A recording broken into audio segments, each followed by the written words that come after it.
नमस्कार। स्वागत है आपका कक्षा 6 के गणित प्रश्न पत्र के हल के लिए। तो आइए इसके हल पर चर्चा कर लेते हैं। पहला प्रश्न देखते हैं। पहला प्रश्न है, रिक्त स्थानों की पूर्ति करें। हर 9 एवं अंश 7 वाला भिन्न क्या होगा? अंश बटे हर के रूप में लिखा जाता है किसी भी भिन्न को, अंश बटा हर। तो 7/9 यही वो भिन्न होगा। कह रहा है कि समबाहु त्रिभुज की तीनों भुजाएं बराबर होती हैं। किस त्रिभुज के तीनों भुजाएं बराबर होती हैं? तो वो त्रिभुज कहलाता है समबाहु त्रिभुज। तीसरा है, -8 से बड़ा एक ऋण पूर्णांक क्या है? तो वो है -7।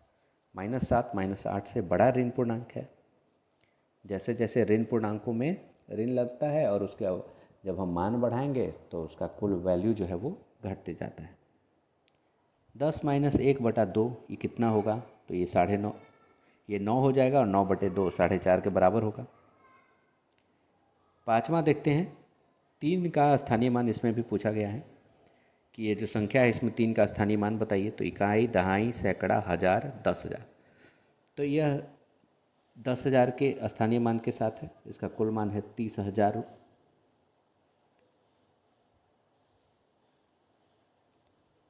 आगे चलते हैं। 2 जो है हमारा, उसमें कॉलम में सत्य सत्य करना है। सही के सामने सही और गलत के सामने गलत अंकित करना है। आयत के चारों कोण बराबर होते हैं। तो जी हाँ, आयत के चारों कोण बराबर होते हैं। प्रत्येक कोण 90 डिग्री का होता है। दूसरा है, सबसे छोटा ऋण पूर्णांक -1 है। तो नहीं, ये बात गलत है। सबसे बड़ा ऋण पूर्णांक -1 है और इसके बाद जो भी ऋण पूर्णांक है -2, 3, ये सभी छोटे होते जाते हैं इससे वैल्यू में। त्रिभुज की माध्यिकाएं जिस बिंदु पर मिलती हैं उसे त्रिभुज का केंद्रक कहते हैं। तो ये बात सही है। और एक रोमन अंक लिखा हुआ है, तो क्या यह 209 है? तो यह एक सही बात है, ये 209 ही लिखा हुआ है। किसी त्रिभुज में एक और बात पूछ रहा है कि किसी त्रिभुज में क्या 3 शीर्ष, 3 भुजाएं और 3 कोण होते हैं? ये भी कथन सही है।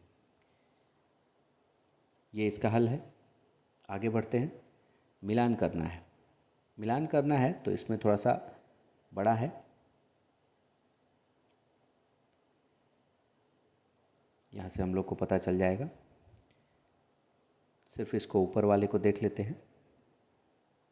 ये जो वृत्त है इसका आधा भाग रंगा हुआ है, तो इसको हम लोग आधे पे लगा देंगे, 1/2। और ये 24 है तो 24 2 का अपवर्त हो जाएगा। अब आगे देखते हैं।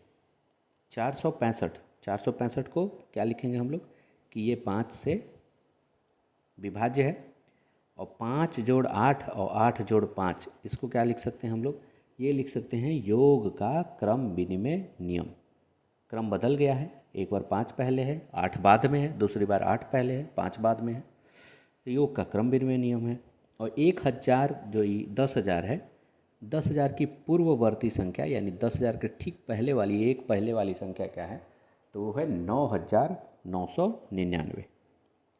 ये इसका सही मिलान होगा। आगे चलते हैं। अगला प्रश्न जो है चौथा, हल करना है। 64 के सभी गुणनखंड लिखिए। तो 64 के सभी गुणनखंड हो गए 1, 2, 4, 8, 16, 32 एवं 64। 64 के सभी गुणनखंड इतने ही होते हैं। इसमें अथवा में जो प्रश्न है कि जो अंक हैं 6, 2, 7, 4 और 3, इसमें से प्रत्येक का केवल एक बार प्रयोग करते हुए बनाई जा सकने वाली सबसे बड़ी और सबसे छोटी संख्याएं लिखिए। उन संख्याओं का अंतर ज्ञात कीजिए। तो सबसे बड़ी संख्या जो इससे बनाई जा सकती है वो है 76,432। सबसे छोटी संख्या इस प्रकार से जो बनाई जा सकती है वो है 23,467। दोनों के बीच का अंतर निकालेंगे तो आएगा 52,965। ये हमारा सही उत्तर है। इसके बाद देख लेते हैं। अब दिए गए चतुर्भुज में आसन्न भुजाओं एवं सम्मुख भुजाओं के युग्मों को लिखिए। तो ये जो हमारा चतुर्भुज है, तो इसमें आसन्न भुजाएं कौन कौन सी हैं और सम्मुख भुजाएं कौन कौन सी हैं? तो ये आसन्न भुजाएं हो जाएंगी, अगर हम इसको दर्शाना चाहें तो बहुत अच्छे से दर्शा सकते हैं। ये एक स्मार्ट बोर्ड की तरह काम करेगा। ये भुजा और ये भुजा आसन्न भुजा है। फिर हम लोग देख सकते हैं कि ये भुजा जो है वो इसके आसन्न है।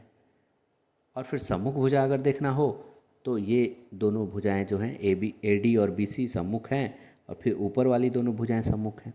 तो इसको केवल शब्दों में लिख देना है कि AB और DC इसकी सम्मुख भुजाएं हैं। AD तथा BC सम्मुख भुजाओं का दूसरा युग्म बनाते हैं। AB और BC समानांतर चतुर्भुज की आसन्न भुजाएं हैं, इसको हमने समानांतर चतुर्भुज माना। और इस प्रकार AD एवं DC आसन्न भुजाओं का दूसरा युग्म है। तो केवल AB BC AD DC आसन्न भुजाओं में लिख दे और AB DC तथा AD और BC सम्मुख भुजाओं में लिख दे तो उत्तर पर्याप्त माना जाएगा।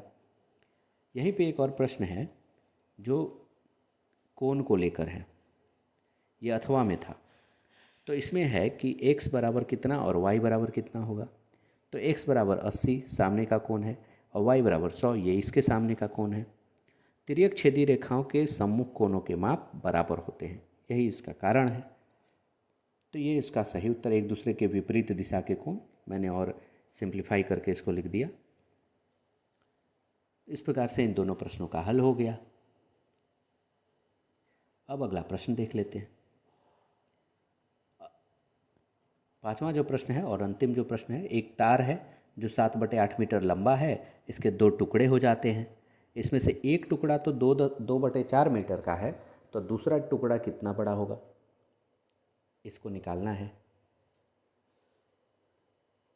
तो एक तार, एक फिगर मैंने बना दिया।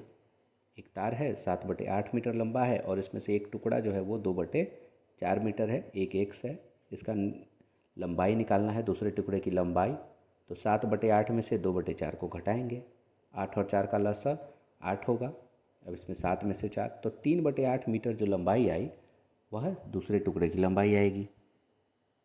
अथवा वाला प्रश्न देख लेते हैं। ये अथवा वाला जो प्रश्न है, 16, 24 और 36 का लसा भाग विधि से ज्ञात करना है। तो भाग विधि से ज्ञात करने के लिए क्या करना होता है, इसको लसा निकालिए, जो लसा का जो ओरिजिनल विधि है।